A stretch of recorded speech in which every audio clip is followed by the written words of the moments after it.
Positive آئے اور جس کے باعث جو ہے وہ سندھ حکومت نے جو ہے وہ کچھ NCOC نے کچھ نئے جو احکامات جاری کیے ہیں وہ بھی ہم آپ کو بتائیں گے. ہمارے ساتھ رپورٹر بھی موجود ہیں واجد اصفہانی, ان سے بھی جان لیتے ہیں کہ اس وقت کیا صورتحال ہے کرونا وائرس کی شہر قائد میں. جی واجد بتائیے گا ہمیں, ایک بار پھر کرونا وائرس کے کیسز میں اضافہ دیکھنے میں آ رہا ہے. جی, شہر میں کرونا کے وائر جاری ہیں. گزشتہ روز شہر میں مزید 37 جو ہیں وہ کرونا کے مثبت کیس سامنے آئے ہیں. اس طرح شہر میں پازیٹیو کیس کی شرح جو ہے گزشتہ روز وہ 1.83 ہو گئی ہے اور گزشتہ روز مجموعی طور پر 2026 ٹیسٹ ہوئے. اور اس ہفتے کی بات کریں تو شہر میں اس ہفتے 23,433 ٹیسٹ ہوئے, جن میں سے 255 ٹیسٹ جو ہیں وہ مثبت آئے ہیں. یوں آخری 7 دنوں میں شہر میں کرونا کے پازیٹیو کیسز کی تعداد جو ہے وہ شرح جو ہے وہ 1.09 تک جا پہنچی ہے. اگر ہم صوبے کی بات کریں تو صوبے میں گزشتہ روز سندھ میں 6,448 ٹیسٹ ہوئے, جس میں سے 43 ٹیسٹ جو ہیں وہ پازیٹیو آئے ہیں. اس طرح صوبے میں مثبت کیسز کی شرح جو ہے وہ 0.66 رہی ہے اور وہ 1 سے کم رہی ہے. اس ہفتے اگر ہم صوبے کی بات کریں اوورال تو مجموعی طور پر 75,652 ٹیسٹ ہوئے ہیں, جن میں سے 1,035 ٹیسٹ جو ہیں ان کا نتیجہ مثبت آیا اور یہ 1,000 کی جو ہے وہ حد کراس ہو چکی ہے اس ہفتے. اور آخری 7 دنوں میں اگر بات کریں سندھ میں تو پازیٹیو کیسز کی جو شرح ہے وہ 1.37 تک جا پہنچی ہے. جی ٹھیک ہے, بہت شکریہ. واجد اصفہانی ہمارے ساتھ موجود تھے جو کہ اپڈیٹ کر رہے تھے کرونا کی صورتحال کے حوالے سے. مزید بات کریں گے لیکن وقت ہوا ایک بریک کا, کہیں مت جائیے, ملتے ہیں ایک چھوٹی سی بریک کے بعد.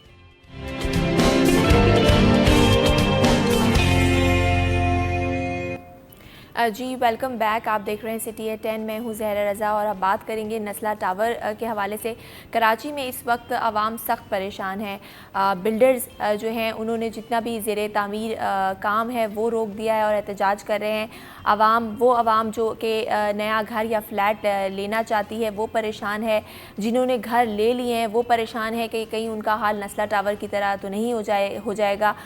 اور جو بلڈرز ہیں ان میں بھی ایک بے یقینی کی کیفیت دیکھنے میں آ رہی ہے. اور کل ہم نے دیکھا کہ نسلہ ٹاور کے باہر ایک تشدد صورتحال جو ہے ہمارے سامنے آئی اور بلڈرز ایسوسی ایشن کی جانب سے جو احتجاج ہو رہا تھا اس میں مظاہرین اور پولیس آمنے سامنے ہوئے. اور جب مظاہرین نے نسلہ ٹاور پر کام روکنے کی کوشش کی اور شہر کی مصروف ترین شارع فیصل پر بھی جانے کی کوشش کی تو پولیس کی جانب سے لاٹھی چارج ہوا ان پر اور آنسو گیس کی شیلنگ بھی ہوئی. تو اس حوالے سے بات کرتے ہیں. ہمارے ساتھ اسٹوڈیو میں ہمیں جوائن کیا ہے فیصل شکیل صاحب نے جو کہ سینئر رپورٹر ہیں, ان کو ویلکم کرتے ہیں. السلام علیکم فیصل شکیل. وعلیکم السلام. کیسے ہیں آپ؟ اللہ کا کرم. سر, یہ نسلہ ٹاور کے باہر کل ہم نے دیکھا ایک پرتشدد صورتحال دیکھنے میں آئی. مظاہرین وہاں پر جمع تھے, انہوں نے کام جو توڑنے کے کام تھا اس کو رکوانے کی بھی کوشش کی گئی. بلڈرز ایسوسی ایشن کی کال پر یہ احتجاج ہو رہا ہے. بلڈرز جتنے بھی ہیں انہوں نے جتنی زیر تعمیر عمارات ہیں ان کا کام بھی روک دیا ہے. تو کس طرح دیکھتے ہیں کل کا جو ہے معاملہ, اس پہ بھی ہمیں بتائیے کہ کل رات گئے تک احتجاج جاری تھا. جی بالکل, کل یہ ہوا اس طرح سے ہے کہ بلڈر ایسوسی ایشن اور متاثرین جو کہ اس فلیٹ میں رہتے تھے جنہوں نے خریدے تھے انہوں نے مل کے مشترکہ احتجاج شروع کیا. اور جب جو توڑ پھوڑ کا کام جاری تھا تو انہوں نے جو ہے وہاں پر روکنے کی کوشش کی پولیس کے مطابق, جس پر پولیس نے جو ہے وہ انہیں منتشر کرنے کے لیے لاٹھی چارج اور شیلنگ کیا. پولیس کا یہ موقف تھا کہ یہ مظاہرین جو ہے انہیں پرامن طور پر احتجاج کرنے کے لیے ایک مقام دیا تھا, لیکن وہ جو ہے وہ شارع فیصل بلاک کرنا چاہتے تھے, جس پر جو ہے وہ پولیس نے یہ ایکشن کیا. لیکن دوسری جانب یہ شیخانی صاحب جو ہیں, محسن شیخانی جو بلڈر ایسوسی ایشن کے سربراہ ہیں, ان کا یہ کہنا ہے کہ ہمارا پرامن احتجاج تھا اور اسے جو ہے سبوتاژ کیا گیا اور ہمارا احتجاج سسٹم کی بہتری کے لیے تھا, کیونکہ ہم جو ہیں وہ بلڈرز ہیں, ہماری ایسوسی ایشن ہے, ہم ٹیکس پیئر ہیں, ہم تمام قانونی کارروائیاں مکمل کرنے کے بعد تمام اداروں سے SBCA KDA اور جتنے بھی متعلقہ اداروں سے ان سے اجازت نامہ لے کر بلڈنگ تعمیر کرائی تھی. یہ نسلہ ٹاور ایک دن میں تعمیر نہیں ہوا تھا, یہ اس کو تعمیر ہونے میں 4 سال لگے تھے. 4 سال تک جو ہے وہ اس کو چیک کیوں نہیں کیا گیا؟ جب یہ مکمل ہو گیا, لوگ یہاں پر آباد ہو گئے اور پھر اس کے بعد یہ غیر قانونی جو ہے وہ قرار دیا جا رہا ہے، اور اگر یہ غیر قانونی قرار بھی دیا جا رہا ہے تو اس کے ذمہ داران جو ہیں جو اس وقت افسران تھے ایس بی سی اے کے، کے ڈی اے کے اور دیگر اداروں کے، تو ان کے خلاف کیوں نہیں ایکشن ہو رہا؟ یہ صرف اور صرف اس میں متاثرین اور بلڈر ہی کیوں جو ہے وہ ہو رہے ہیں؟ اور اس طرح سے اور فیصل صاحب، یہ جو کل ہم نے دیکھا جو مظاہرین ہیں 44 خاندان ہیں جو افیکٹڈ ہیں، اور ابھی تک ان کے جو بلڈرز کی جانب سے جو ان کے واجبات ہیں، جو پیسہ لگایا تھا انہوں نے وہ نہیں دیے گئے، تو وہ کیا کریں؟ کیونکہ ظاہر ہے انہوں نے تو پراپر ڈاکیومنٹیشن، لیگل ڈاکیومنٹیشن کے بعد ایک جگہ خریدی، ایک گھر خریدا، اس میں آباد ہوئے، تو سب سے زیادہ نقصان تو عوام کا ہو رہا ہے۔ دیکھیں میں آپ کو یہ تو بتا رہا ہوں کہ عوام جو ہے وہ اس وقت ذہنی اضطراب کا شکار ہے۔ وہ وجہ یہ ہے کہ اگر میں، آپ یا کوئی اور یہ کوئی چیز پراپرٹی خریدنے کے لیے جاتے ہیں تو وہ بلڈرز کے پاس جائیں گے اور وہ جو ڈاکومنٹس دیں گے میں اسے ویریفائی کراؤں گا کے D A, K M C, S B C A وغیرہ سے، اور جہاں سے ویریفائی ہو جائیں گے تو پھر جو ہے وہ میں پرچیز کر لوں گا۔ اب اس کے کئی سال بعد اگر یہ مجھے پتہ لگتا ہے کہ یہ جو ہے وہ غیر قانونی ہے اور اس کو جو ہے وہ مبینہ طور پر رشوت دے کر یا کرپشن کر کے تعمیر کیا گیا ہے، تو اس میں میرا کیا قصور ہے؟ متاثرین کا کیا قصور ہے اس میں؟ اور دوسرا یہ کہ وہ جو ذمہ داران تھے اس اداروں کے، جو کہ کے D A, K M C, S B C A اور دیگر متعلقہ ڈپارٹمنٹ کے افسران ہیں، وہ کہاں تھے؟ انہوں نے جو اس میں کروڑوں روپے جو رشوت لی اور جو پورے شہر میں چکر چل رہا ہے، وہ جو اتنے ارب پتی کھرب پتی بن گئے، تو ان کے خلاف کیوں نہیں ایکشن ہوا؟ اصل میں یہ جو آباد ہے اس کا یہی ایک سٹینڈ تھا کہ ہم کیا کریں، ہمیں کیا پتا کہ کون سا جو ہے، ہمارے پاس تو یہ اس ادارے کا یہ ڈاکومنٹس ہے، اس پر جو ہے وہ ہم نے یہ بلڈنگ بنائی ہے اور یہ کیا ہے۔ اب جب بنا دی اور سب کچھ ہو گیا، پھر اس کے بعد جو ہے وہ یہ ہو رہا ہے۔ اسی طرح وہ الباری ٹاور کا بھی ایک آیا ہے کہ وہ بھی جو ہے وہ گرایا جائے گا، وہ بھی غیر قانونی طور پر۔ اگر اس طرح دیکھیں تو شہر میں آپ کو دعوے کے ساتھ کہتا ہوں کہ ہزاروں عمارتیں ہیں، ہزاروں عمارتیں ایسی ہیں جو کہ میں بھی جانتا ہوں کہ وہ فلاحی جو ہے پلاٹس پر اور وہ چائنا کٹنگ پر اور دیگر اس پر تعمیر ہو گئی ہیں۔ اب وہ تعمیر تو ہو گئی ہیں، وہاں لوگ بھی رہ رہے ہیں اور انہوں نے پرچیز بھی کیا ہے، تو وہ ماضی میں ہو گیا۔ اب اس کے لیے وہ جو لوگ رہ رہے ہیں اگر انہیں گرانا شروع کیا جائے گا تو وہ لوگ کہاں جائیں گے اور ان کا کیا ہوگا؟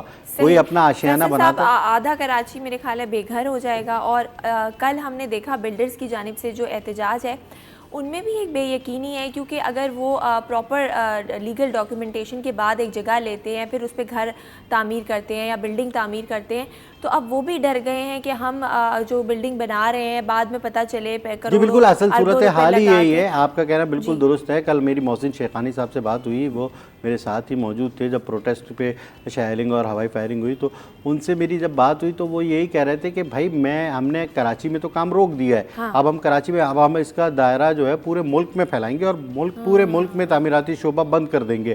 آپ کو پتہ ہے کہ تعمیراتی شعبے سے ایک دو نہیں لاکھوں کروڑوں خاندان جو ہے وہ وابستہ ہیں، مزدور ہو گئے، سیمنٹ والے ہو گئے، ریتی بجری والے ہو گئے، سریے والے، کتنے جو ہے پوری کی پوری ایک انڈسٹری ہے۔ اگر یہ بند ہوگی تو کتنے لوگ بے روزگار اور پریشان ہوں گے۔ یہ ایک لمحہ فکریہ ہے اور اس مسئلے کو جو ہے وہ آرام سے حل کرنا چاہیے۔ دیکھیں جو ہونا تھا وہ تو ہو گیا۔ اب آپ کو یہ بتائیں کہ سپر ہائی وے پر ایک بہت بڑی رہائشی سوسائٹی بنی ہے، اس کی بھی جو ہے وہ کئی ہزار ایکڑ زمین جو ہے وہ غیر قانونی تھی۔ اچھا صاحب، ایک لاسٹ سوال وہ یہ کہ مجھے یہ بتائیے کہ یہ بہتر نہ ہوتا کہ پہلے جو اس میں ملوث ہیں، جن کی وجہ سے یہ غیر قانونی عمارات تعمیر ہو جاتی ہیں، چاہے وہ ایس بی سی اے میں ہوں، K M C, D M C, ان کو پہلے ان کے خلاف کارروائی کی جاتی، ان کو عبرت کا نشان بنایا جاتا، پھر یہ بلڈنگ گرائی جاتی؟ بالکل، میں آپ کو یہی تو کہہ رہا ہوں، یہی تو موقف ہے بلڈر ایسوسی ایشن کا۔ ان کا کہنا یہی ہے کہ یہ عمارت جو ہے راتوں رات جنات نے تعمیر نہیں کر دی، 4 سال لگے، اور 4 سال میں کتنے افسران اور کتنے ڈپارٹمنٹ سے اپروول ہوتی ہے، وہ تمام بھی ذمہ دار ہیں نا، تو ان کے خلاف ان کے اوپر بھی تو ایسا ایکشن ہونا چاہیے کہ وہ جو ہے آئندہ ایسا کام نہ کر سکیں، اور جتنی بھی انہوں نے پیسہ کمایا ہے اس کرپشن میں ان سے بھی وہ وصول کیا جائے۔ اس میں صرف اور صرف متاثرین اور بلڈر ہی کیوں نشانہ بن رہے ہیں؟ ان کا یہ اسٹینڈ ہے، ان کا یہ موقف ہے، جو آباد ہے ایسوسیشن، اس کا یہی موقف ہے۔ بالکل، اور اسی حوالے سے کل ہم نے دیکھا کہ نزلہ ٹاور کے باہر احتجاج جاری تھا۔ چلتے ہیں اپنی اگلی خبر کی جانب، اگلی سٹوری کی جانب بات کریں گے وفاق اور سندھ میں ہونے والے تنازع کے حوالے سے۔ یہ تنازع ہے روٹیشن پالیسی تبادلوں کے حوالے سے۔ سر کیا تنازع ہے روٹیشن پالیسی؟ سب سے پہلے تو مجھے یہ بتائیں، اور ہمیشہ ہم دیکھتے ہیں کہ وفاق کوئی فیصلہ کرتی ہے تو سندھ اس کی مخالفت کرتی ہے، یا سندھ کوئی ڈیسیجن لیتی ہے تو وفاق اس کو سپورٹ نہیں کرتا، ہمیشہ یہ لوگ الگ الگ نظر آتے ہیں۔ جی بالکل، وجہ یہ ہے ایک جو ہے پوزیشن میں، دوسرا پوزیشن میں، ٹھیک ہے، اور ان لوگوں میں آپس میں تو وہ ہوگا ہی، ساس بہو کا جھگڑا کہتے ہیں آپ سندھ اور اس میں۔ اب میں آپ کو بتاؤں کہ روٹیشن پالیسی کیا ہے۔ روٹیشن پالیسی یہ ہے کہ جو بھی افسر ہوتا ہے وہ ایک صوبے سے دوسرے صوبے میں جو ہے وہ کچھ عرصے بعد ٹرانسفر کیا جاتا ہے تاکہ وہ دوسرے صوبے میں بھی جو ہے وہ کام کر سکے۔ اور یہ روٹیشن پالیسی جو بنائی گئی تھی، یہ ایک قانون ہے، تمام جو افسران ہیں ان پر یہ لاگو ہوتا ہے۔ اس سیزن میں ہوا یہ کہ جو وفاق ہے اس نے ایک دم سے سندھ میں تعینات تقریباً 11 پی ایس پی افسران جو کہ اہم عہدوں پر تھے، جس میں سی ٹی ڈی، سی آئی اے اور 2 جو ہیں وہ زونز کے ڈی آئی جی، اس کے علاوہ اسٹیبلشمنٹ کے ڈی آئی جی، تو یہ بڑے اہم عہدوں پر جو تعینات تھے ان سب کے ایک ساتھ ٹرانسفر کر دیے۔ ویسے روٹیشن پالیسی میں ہوتا تھا کہ یہ 2 افسر 3 افسر جاتے تھے، پھر 2 اور 3 نئے آ جاتے تھے، تو یہ روٹیشن چلتی تھی۔ اب ایک دم سے جو کیے اس پر جو ہے وہ سندھ حکومت نے اعتراض کیا کہ ہم سے جو ہے وہ بغیر مشورے کے، کیونکہ انتظامی عہدوں پر جو بھی سی ایم سندھ کا یہ کہنا ہے کہ افسر ہوتا ہے اس کی تبادلے اور تعیناتی کے لیے صوبائی حکومت سے وفاق مشورہ ضرور کرے، اور اگر ایسا نہیں کرے گا تو وہ غیر قانونی ہوگا۔ تو وفاق نے ہم سے بغیر مشورے کے ایک دم سے اتنے سارے افسران کے تبادلے کر دیے، جس پر جو ہے وزیر اعلیٰ سندھ مراد علی شاہ نے وزیر اعظم کو لیٹر بھی لکھا تھا، لیکن اسٹیبلشمنٹ ڈویژن نے یہ کیا کہ جو افسران نے چارج نہیں چھوڑا تھا انہیں شوکاز نوٹس جاری کیے۔ اس شوکاز نوٹس پر صورتحال یہ ہوئی کہ ان تمام افسران میں سے کچھ افسران نے ڈی آئی جی ساؤتھ کے دفتر میں ایک میٹنگ کی، جس میں جو ہے وہ 5 ڈی آئی جی شامل تھے، پولیس چیف بھی اس میں آ گئے تھے، اور پھر وہاں پر یہ فیصلہ ہوا کہ ہم جو ہے وہ اس میں سے کچھ ڈی آئی جیز نے یہ اعلان کیا کہ وہ چارج چھوڑنے کے لیے تیار ہیں، وہ کسی قسم کی جو ہے وہ سیاست کا حصہ نہیں کریں گے۔ اس پر جو ہے انہوں نے وزیر اعلیٰ کو اپنا میسج دیا، اور وزیر اعلیٰ نے بھی یہ ان کو یقین دہانی کرائی کہ جو افسر جانا چاہتا ہے وہ چلا جائے، اس کو کسی کو ہم زبردستی نہیں روکیں گے۔ لیکن انہوں نے اپنا جو ہے وہ احتجاج وفاقی حکومت کو کر دیا ہے سندھ حکومت نے۔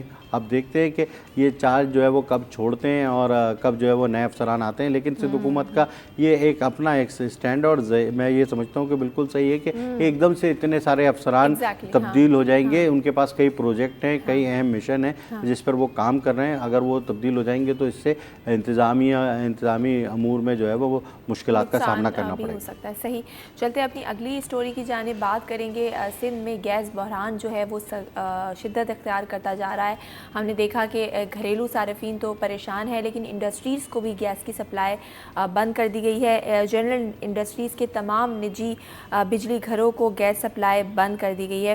سوئی سدرن گیس کے مطابق دسمبر سے فروری تک گیس میں سپلائی کے مسائل ہو سکتے ہیں، اور یہ ہم ہر سال دیکھتے ہیں جب بھی سردیاں آتی ہیں، سردیوں کے آتے ہی گیس بحران سامنے آ جاتا ہے۔ پلاننگ ڈیولپ کی جائے تو پلاننگ اور ہمارے ملک میں پور ہے، پہلے سے اسٹریٹجیز نہیں بنائی جاتی۔ بجلی اگر گرمیاں ہوں تو بجلی کی لوڈ شیڈنگ، اور سردیاں ہوں تو گیس کی لوڈ شیڈنگ ہمیں دیکھنے میں ملتی ہے۔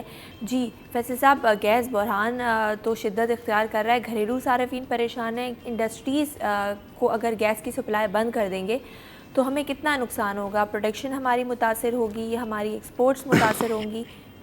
بالکل آپ کا کہنا درست ہے، جی یہ تو ہوگا ہی، اس لیے کہ حکومت کی یہ پالیسی ہے کہ سب سے پہلے جو ہے وہ ہم گھریلو صارف کو جو ہے وہ گیس دیں، اس لیے کہ گھریلو صارف جو ہے وہ اس کی قوت خرید اتنی نہیں ہوتی.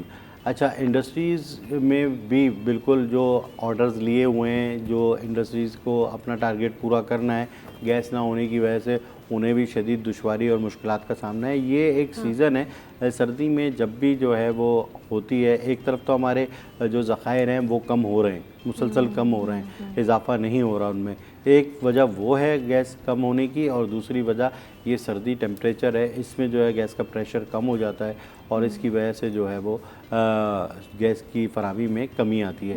تو حکومت نے اپنے طور پر یہ کہا ہے کہ ہماری پہلی ترجیحات میں گھریلو صارفین ہیں جنہیں ہم جو ہے وہ یہ گیس فراہم کریں گے, اس کے بعد جو ہے وہ انڈسٹری کو کریں گے. انڈسٹری جو ہے وہ اس صورتحال میں پریشان ہے کہ ان کو جو اپنا ٹارگیٹ پورا کرنا تھا وہ نہیں ہو سکے گا اس لیے کہ گیس نہیں مل رہی. تو یہ صورتحال ہے. تو فیصل صاحب, ہر سال ہمیں یہ پرابلم فیس کرنی پڑتی ہے. اگر ہم کہیں کہ پہلے سے پلاننگ کیوں نہیں ہوتی, گیس پائپ لائنز بچھانے کی بات کی جائے تو وہ کیوں نہیں بچھائی جاتی, یا پھر جو ٹینڈرز ہیں LPG یا LNG وہ سب ٹائم پر کیوں نہیں لیے جاتے, انرجی سیکٹر پہ کام کیوں نہیں ہوتا, اور جو گیس کے منصوبے ہیں وہ جو چل رہے تھے وہ کہاں تک پہنچے؟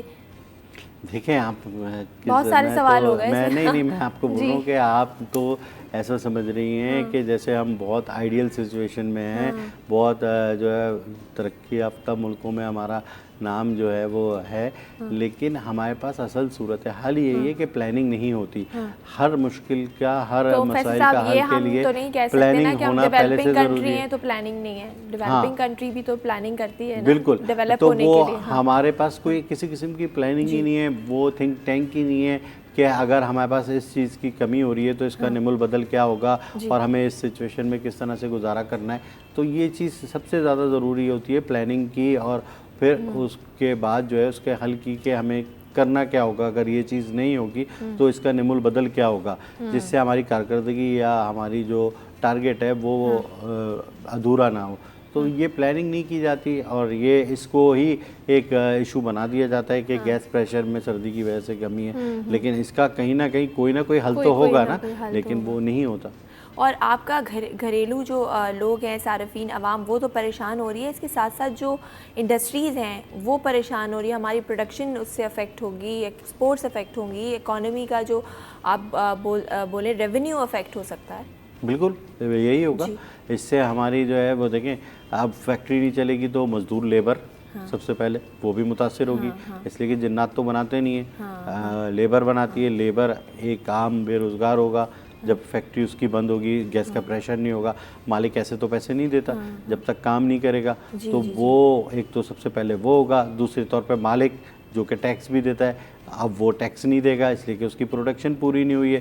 تیسرا جو ہماری ایک ٹارگیٹ ہے, ہمیں جو باہر امپورٹ کرنی ہے چیز, ایکسپورٹ کرنی ہے, اس کا کیا ہوگا, وہ بھی نہیں ہو سکے گی, تو وہ بھی متاثر ہوگی. صحیح جی, پریشانیاں ہی پریشانیاں, لیکن ان پریشانیوں میں ایک اچھی خبر بھی ہے آپ لوگوں کے لیے. آپ کو بتائیں کہ پاکستان ٹیلی کمیونیکیشن اتھارٹی نے جو کال ریٹس ہیں اس کو کم کرنے کا فیصلہ کیا ہے, اور اب فی منٹ موبائل کال 20 پیسے سستی کر دی گئی ہے.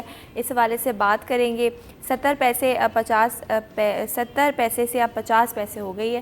جی فیصل صاحب, یہ جو ایک پاکستان ٹیلی کمیونیکیشن اتھارٹی کی طرف سے ایک فیصلہ کیا گیا ہے, اچھی بات ہے, اور کیا کہیں گے کس حوالے, مطلب کیا پیچھے لاجک تھی اس کی, کیونکہ ہر طرف تو چیزیں مہنگائی, ہر طرف قیمتیں بڑھ رہی ہیں, یہاں پر کچھ پیسے میں کمی آئی ہے, تو کچھ فائدہ مند ہوگا عوام کے لیے؟ دیکھیں, عوام کے لیے یہ ضروری نہیں ہے, اس لیے کہ میں آپ کو بتاؤں کہ عوام جو ہے وہ اب زیادہ تر واٹس ایپ پہ کال کرتی ہے. موسٹلی لوگ جو ہے وہ کال کرتے ہیں واٹس ایپ پہ یا دیگر اور جو اپلیکیشنز ہیں اس پہ. بہت کم لوگ جو ہے وہ اس پہ اس طرح سے کال کرتے ہیں, اور اتنے پیکیجز اور اتنے جو ہے وہ چل گئے ہیں کہ اب جو ہے وہ, پہلے ایک دور تھا تقریباً, آپ کو یاد ہوگا, میں بتاؤں کہ جب نیا موبائل آیا تھا تو ایک کال کے کرنے کے 34 روپے پر منٹ تھی کال, اور 17 روپے کی انکمنگ کال تھی. میں نے وہ دور دیکھا ہے، بالکل اور اس وقت جو ہے وہ ایک اتنا بڑا موبائل ہوتا تھا، اور آج جو ہے وہ 50 پیسے کی کال ہے. تو اچھی بات ہے، کچھ لوگوں کو سہولت ہوگی، اور اس سے یہ بس اس لیے کیا گیا ہے، میں یہ سمجھتا ہوں کہ لوگ جو ہے وہ اس کو استعمال زیادہ کریں. اب اس لیے کہ لوگ جو ہے وہ زیادہ تر، میں نے یہ دیکھا ہے، یہ میری آبزرویشن ہے کہ لوگ واٹس ایپ پہ زیادہ کال کرتے ہیں، اور اس لیے وہ یہ سمجھتے ہیں کہ یہ کال محفوظ بھی رہے گی، واٹس ایپ پہ کال کی ہے تو، اور اس میں کوئی ٹائم ڈیوریشن بھی نہیں ہوتا. اب ویڈیو کال بھی اسی لیے زیادہ ہو گئی ہے، تو اس لیے اب تو میرے خیال ہے کہ عوام کو اس کا اتنا کوئی زیادہ فائدہ نہیں ہوگا. ہاں، وہ طبقہ جو کہ جس کے پاس اسمارٹ فون نہیں ہے تو وہ لوگ اس سے مستفید ہو سکیں گے. چلتے ہیں اپنی اگلی سٹوری کی جانب. آپ کو بتائیں کہ سونے کی قیمتوں میں اضافہ ہو گیا ہے، اور سونا 1200 روپے مہنگا ہو گیا ہے. 1 تولہ سونا 1,25,200 روپے کا ہو گیا ہے، اور 10 گرام سونا بھی 1,029 روپے مہنگا ہو کر 1,07,347 روپے کا ہو گیا ہے. ہم جب بھی ہم دیکھتے ہیں کہ شادیوں کا سیزن آتا ہے اور تو سونا جو ہے وہ مہنگا ہو جاتا ہے. اس حوالے سے بات کرتے ہیں. جی فیصل صاحب، ہر طرف مہنگائی ہے، سونے کی قیمتیں بھی بڑھ گئی ہیں، اور اسپیشلی مہنگائی نہ بھی ہو تو لیکن ہم یہ ایک ٹرینڈ ہے کہ جب شادیوں کا سیزن آتا ہے تو سونا مہنگا ہو جاتا ہے. دیکھیں، ایک تو وہی بات ہے، یہاں ڈیمانڈ بڑھتی ہے، اور یہ سونے کی قیمتیں جو ہے وہ پاکستان سے ڈیل نہیں ہوتی. میں آپ کو بتاؤں، انٹرنیشنلی جو ہے ڈالر بڑھتا ہے، آپ کا جو ہے وہ روپیہ گرا ہے، ڈالر تگڑا ہوا ہے. ایک تو یہاں پہ مارجن ہے، اور دوسرا انٹرنیشنل مارکیٹ میں گولڈ ریٹ بڑے ہیں، وہاں سے ریٹ آتے ہیں، اور وہ انٹرنیشنل مارکیٹ کے جو ریٹ ہوتے ہیں وہ یہاں اپلیکینٹ ہوتے ہیں. اب صورتحال یہ ہے کہ آپ کا روپے جو ہے اس کی قدر کم ہوئی ہے اور ڈالر کی بڑھی ہے، تو اس لیے زیادہ آپ کو لگ رہا ہے. ایک تو وہاں بڑھا ہی ہے انٹرنیشنل مارکیٹ میں، دوسرا آپ کے روپے کی قدر کم ہوئی ہے، تو اس لیے آپ کو زیادہ محسوس ہو رہا ہے کہ یہ تو اتنا بڑھ گیا، 1200 روپے بڑھ گیا. تو آپ کے روپے جو ہے وہ کرنسی ڈی ویلیو ہوئی ہے، اس وجہ سے یہ زیادہ ہو رہا ہے. اور اس سونے کی قیمت جو بھی ہوتی ہے وہ انٹرنیشنلی طے ہوتی ہے، اور وہیں سے ریٹ آتے ہیں، اور وہی ریٹ یہاں پر بھی ہوتے ہیں. تو یہ مجھے بتائیے کہ جب ہم دیکھتے ہیں کہ جب ہم سونا بیچنے کے لیے جاتے ہیں جو موجودہ ریٹ ہے، لیکن جو گولڈ جو مارکیٹ ہے وہاں پر وہ اس قیمت پہ ہی خریدتے ہیں، بلکہ اس سے بھی کم جو کہ جس پہ ہم نے خریدا ہوتا ہے. تو یہ ایسا کیوں ہوتا ہے؟ دیکھیں، اس میں میں بتاؤں آپ کو، جیولرز جو ہے وہ کٹنگ کرتے ہیں، اس میں یہ کرتے ہیں کہ اس میں کھوٹ اتنا ملا ہوا ہے، اس میں نگینے اتنے ملے ہوئے ہیں، اس میں ملاوٹ اتنی ہوئی بھی ہے، یہ 24 کیرٹ نہیں ہے، یہ 22 کیرٹ ہے، یہ 20 کیرٹ ہے، اور یہ چیز ہے، اور اس میں پھر وہ کمیشن لیتے ہیں. آپ کوئی بھی چیز لے لیں، گولڈ کے علاوہ بھی کوئی چیز لے لیں، گاڑی لے لیں، گھر لے لیں، جب آپ خریدنے جاتے ہیں تو وہ مہنگی ملتی ہے، اور جب بیچنے جاتے ہیں تو وہ کم قیمت ہوتی ہے. تو اس میں گولڈ میں خاص طور پہ جو جیولرز ہوتے ہیں وہ یہ نکالتے ہیں کہ اتنی رتی سونا جو ہے وہ آپ کا اس میں کھوٹ ہے، اور اتنی رتی یہ ہے، اور ٹوٹل اس کے یہ بنتے ہیں، اور آج کا ریٹ یہ ہے، اور اس حساب سے آپ جب لینے جائیں گے تو وہ ریٹ دوسرا ملے گا، اور جب آپ بیچنے جائیں گے تو وہ اس کا ریٹ الگ. ٹھیک ہے، چلتے ہیں اپنی اگلی خبر کی جانب، اور آپ کو بتائیں گے کہ کراچی والوں کے لیے ایک اور خوشخبری ہے. وہ یہ کراچی سرکولر ریلوے کی بحالی کا جو کام ہے اس کو تیز کر دیا گیا ہے، اور گلشن اقبال 13D میں انڈر پاس کی تعمیر کا کام بھی شروع کر دیا گیا ہے. جی فیصل صاحب، کراچی سرکولر ریلوے ایک بڑا پروجیکٹ ہے، اس کی بحالی ہم دیکھ رہے ہیں کافی عرصے سے ہے، اور اب جبکہ عمران خان صاحب بھی کراچی تشریف لائے تھے، انہوں نے کچھ اچھی چیزیں بھی اس کا اعلان کیا کہ کراچی سرکولر ریلوے ٹریک پہ اب الیکٹرک ٹرینز چلائی جائیں گی، لیکن اس کا جو ٹریک ہے وہ بحال نہیں ہو پا رہا تھا. اب کیا صورتحال ہے؟ کام کہا جا رہا ہے کہ تیز کر دیا گیا ہے، اس حوالے سے ہمیں بتائیے. دیکھیں، اس میں جو ہے نا FWO کو 7 بریجز اور انڈر پاسز بنانے ہیں، اوپر کی گزرگاہیں بنانی ہیں. یہ ٹرین جو ہے 1999 میں چلتی تھی، اور میں نے خود یہ چلتے ہوئے دیکھی ہے. تب بالکل روٹ بھی کلیئر تھا، پٹریاں بھی تھی، کوئی بیچ میں ایسی رکاوٹ نہیں تھی. اب جو ہے وہ گلشن اقبال ہو گیا، ناظم آباد ہے، یہاں پہ بریجز جو تھے، ناظم آباد 7 نمبر کا وہ برج توڑ دیا ہے جس کے نیچے سے ٹرین گزرتی تھی، وہاں پہ گرین لائن بن گئی. اب وہاں پر بھی جو ہے وہ انڈر پاس بنے گا، وہاں سے بھی ٹرین جو ہے نکلے گی، یا فلائی اوپر سے گزرے گی ٹرین. تو یہ 7 بننے ہیں، اب یہ شروع کیا ہے اللہ اللہ کر کے.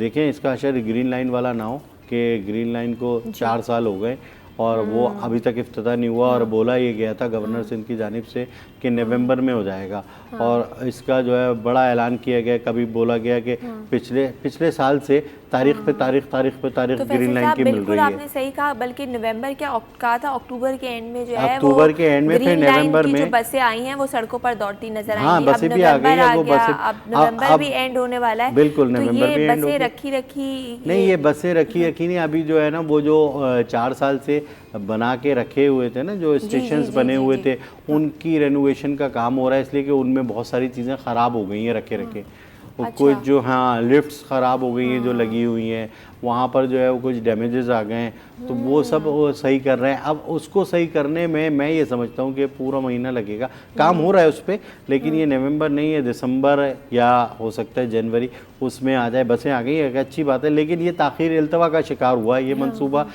دوسرے شہروں میں اگر یہ اس طرح کی گرین لائن بنی ہو تو 1.5 سال میں انہوں نے شروع بھی کر دیا، ہمارے 4 سال ہو گئے ابھی تک جو ہے وہ گرین لائن نہیں ہوا ہے۔ میں یہ کہہ رہا تھا کہ یہ لوکل ٹرین کا جو منصوبہ ہے وہ کہیں اس طرح نہ ہو کہ 20 سال بعد ہم اپنی آنکھوں سے دیکھ نہ پائیں، تب ہو رہا ہو افتتاح۔